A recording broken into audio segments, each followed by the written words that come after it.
I feel like to Cody, Robyn's more important, certainly than I am. And I've been a third wheel for years now. And I know it, and everybody knows it. So as you can see, Christine sees it, we all see it. But I think the thing is, Robyn sees it as well. And I think that's why she was trying to hold on to the older generations, if you will, because deep down, Robyn knows that when the three that were bringing financial supply were gone, that he was going to have to refill those slots, and that she's not going to be the new supply anymore. It's the process, it's the cycle, and it's sad. Welcome, friends. This is Katie. Thank you so much for joining me down another rabbit hole. I made it back to the US. I got my kids settled.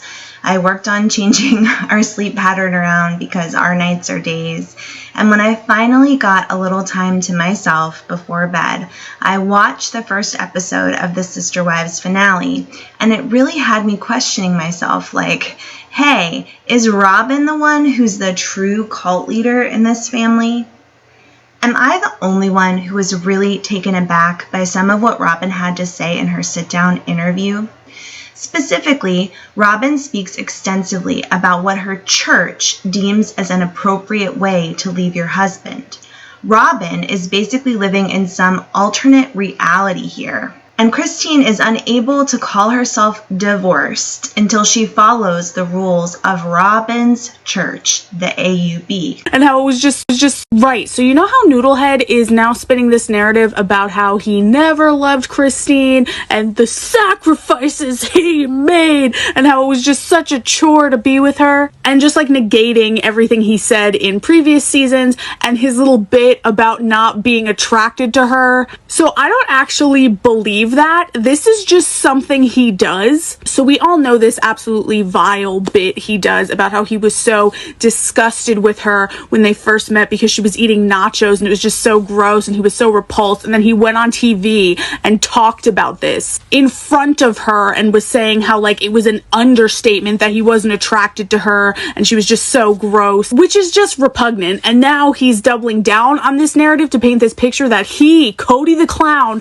was the hero for putting up with Christine. But my maybe unpopular opinion is that I don't actually believe that he was at all disgusted by Christine or wasn't attracted to her. I think you can clearly see that he was. He does this "you disgust me" thing to all of them, and it's a tactic. In previous seasons, he talks about being so in love with Christine, about how when they met, it was just fireworks and magic. The demeaning comments about her appearance are a way to cut her down to size and lower her self-esteem. And then now that she has stood up to him, he's embarrassed and is pulling the, well, I never liked you anyway. Probably because he expected her to grovel and beg for his attention indefinitely like Mary, because he has been doing that with Mary. He pulled the I'm not attracted to you card with her years ago, and now he's just going on and on, I don't want you. And Mary was very clearly the original favorite wife, and now all of that is negated. None of it was his fault, and he has been degrading and pushing her out for years. And Mary has taken it and begged for his attention, and to this day, I would reconcile with him, and when Christine didn't do that, he was embarrassed. And of course, he's ridiculous and awful with Janelle, but I think she hasn't taken him seriously in a while. And yeah, like people were saying, I think it probably does validate Robyn to hear he's not attracted to them. But here's the thing, he even did it to Robyn in the beginning. This man literally said Robyn was an ick factor because she was divorced with kids.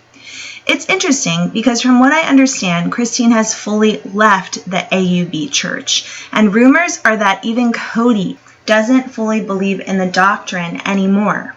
As a matter of fact, it's actually Cody who's taken a more liberal stance on several topics on the Sister Wives show over the years. He led the way in accepting Leon's decision to identify as gay. He spoke positively about accepting any children who chose a different religious path. In general, he seemed willing to accept allowing wives and children to make their own choices about their lives in the earlier seasons, especially when they were living in Las Vegas. But now, things seem to be changing, especially over the past couple of seasons.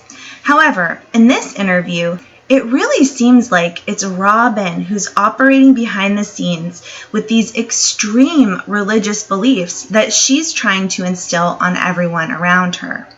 I think anytime a wife is in a plural family, is controlling a husband enough to affect other relationships, I think she's a bad person. It's just, I'm tired of it because it's been happening for years. Looking through past episodes, we can see Robyn really moving deeper and deeper into belief in the AUB faith and fully embracing the ideas of polygamy.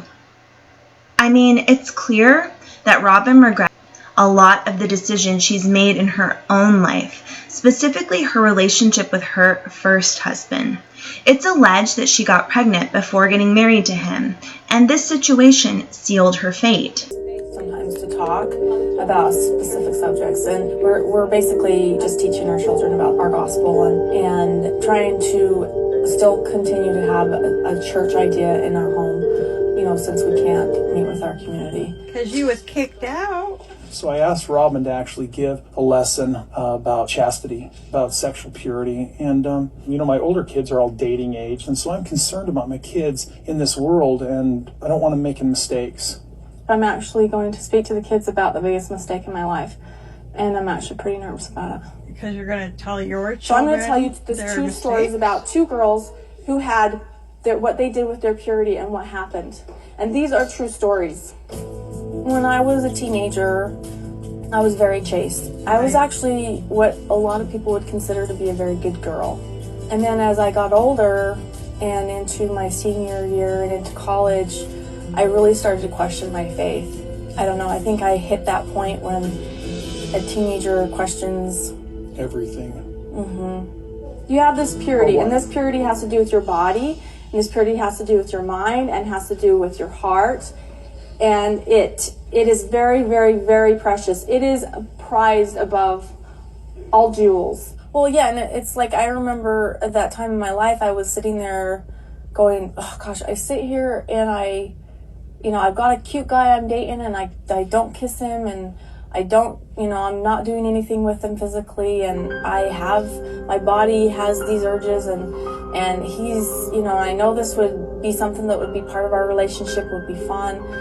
I felt like I was missing out on something by not, indulging in the physical aspects of a relationship with a boy. And I started questioning my faith and whether or not I really believed in it. Because, I saw my parents struggle, with plural marriage, and I was questioning them as people. The parents aren't always right. They're not God anymore, and you start breaking away and figuring out what you believe on your own. I think I was kind of a little bit angry because I'd been so good for so long, and it just didn't seem to be getting me anywhere. Robyn has made it pretty obvious that she regrets a lot of things about her first relationship. Obviously, she doesn't regret her children. But I've got to be honest, to me in this new finale episode, Robyn almost appears unhinged. She has to sleep with somebody else to technically... That technically breaks it. Because then that's adultery? Yes. But if she's only spiritually married to him, can't one person opt out of the relationship because it's a spiritual covenant? It's not According to our beliefs, no. Because I feel like we built these marriages with our beliefs in our heads and in our hearts. So to break them, it has to be the same system. But that's me. My understanding is that this goes into the afterlife, right? Yes. You guys are all bound to each other for eternity. That's the belief, yeah.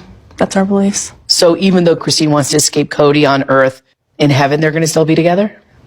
No, because if she's going to go her plan is to go find her soulmate. Yeah. So that would break that bond. Okay, so if she is with another man and has sex with another man, then all ties to Cody are completely... That's my understanding. That's my understanding, yes. According to our beliefs, yeah. Okay. Yeah. The way her face just reeks of disgust for the other wives.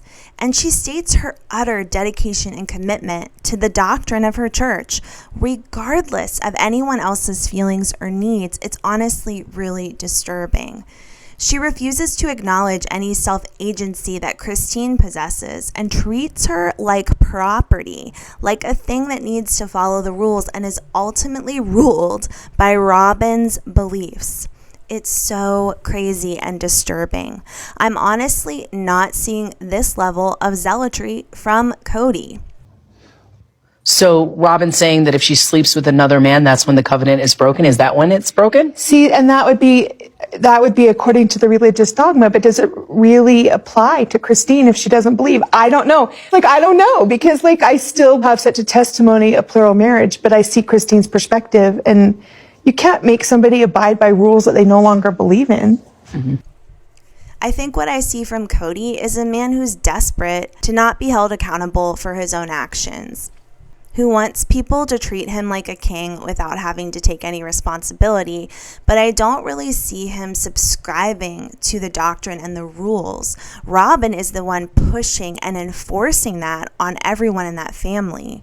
I've always thought that Robyn seemed more interested in the church than the other wives. I've wondered about how controlling she seems to be of her children. And now we're seeing that she would like to control Cody and the other wives as well. So I was reading on Reddit about some users talking about whether or not Cody Brown is a cult leader. One of the users questions, is it just me or does Cody give off cult leader vibes? He needs to be in absolute control. Obsession with the patriarchy. The words he uses, like running your will into mine and we had a covenant, the manipulation and abuse, it now feels so culty and like C&J just escaped. People responded that he gives off steroid energy, loss of perspective energy, and undereducated narcissistic energy. Major roid rage combined with being in a bubble with Robyn 24/7, combined with greed and narcissism, combined with jealousy over the fact that Christine and Janelle are fan favorites. He's a nightmare. So there were definitely a lot of people speculating on whether or not Cody is using steroids. I also saw some speculation about whether or not he's had plastic surgery done. This has been brought up several times. And I find it quite interesting. It wouldn't surprise me if he and even some of the wives, now that they have some money, have been using some kind of Botox or other forms of injectables to try to stay looking a little bit more youthful. But people are definitely saying that they are concerned that Cody may be using steroids. Another fan comments, he literally said nothing scares him more than poverty. So he's in this obviously for the money, not love, and wants more money, more power, and more fame. I don't think he's all that upset Christine left at all. It's brought more money and views for him, but I do think he's going to get upset if she becomes more famous or tries to get her own show or continues to stay on his show.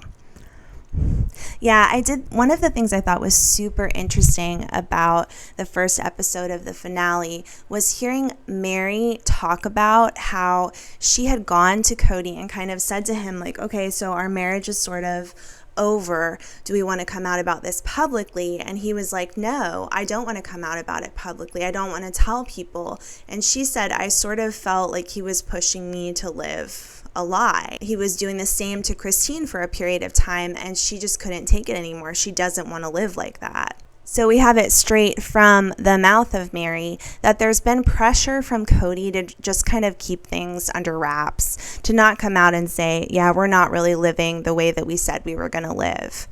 Clearly, it's helpful for the show for him to still be married to these women, but ultimately, I do think it's true that it's made more money and made the show more popular to have all this conflict within the family. But whether or not it'll bode well for them in the end remains to be seen. Because without the sister wives narrative, will there be any show a year or two from now? Yet another commenter on Redditor says, when I think of C leaders, I think the manipulator controls everyone, men, women, and children. I do think he did control the OG wives and all the kids for many, many years. I don't think he would ever be able to control anyone outside of his immediate family because he just isn't smart enough for that. Christine and Janelle definitely stopped drinking the Kool-Aid. I honestly believe Crazy Mary no longer follows him but pretends to. Only Robyn's children hang on to his every word, but let's be clear. Robyn controls Cody. Cody is spineless when it comes to Robyn. Robyn is in it for a better life that comes with the deal. Yeah, this is really what I am seeing, especially highlighted in this episode, is that to me, it looks like, again, Robyn is really in control. Robyn is really spouting the doctrine. Robyn is very committed to this doctrine. Yes, she's with Cody for a better life, but I think she's also fully wanting to push the doctrine of the AUB, the doctrine that says polygamy is the best way to live. Clearly, Robyn likes feeling in control. The Robyn that I saw in this interview is different from the Robyn I've seen in so many episodes prior to this. I think her true manipulative nature came out. Her true feelings towards everyone were finally laid bare. I think she likes having other wives around because it makes her feel like she's above someone else. That's sort of how Cody has set it up, and that feels good to her. She gets to feel like a CULT leader among these women and Cody.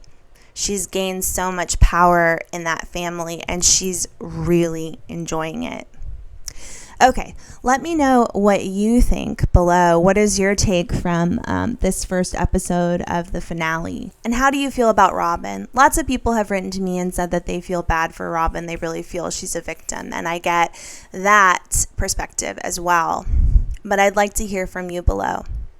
I hope all of you are busy getting ready to celebrate in some way, shape, or form, or just spend some time with family, whether you celebrate Christmas or not. Happy Hanukkah to anyone out there celebrating that holiday. Thanks for coming down this rabbit hole with me, and I hope to see you again soon.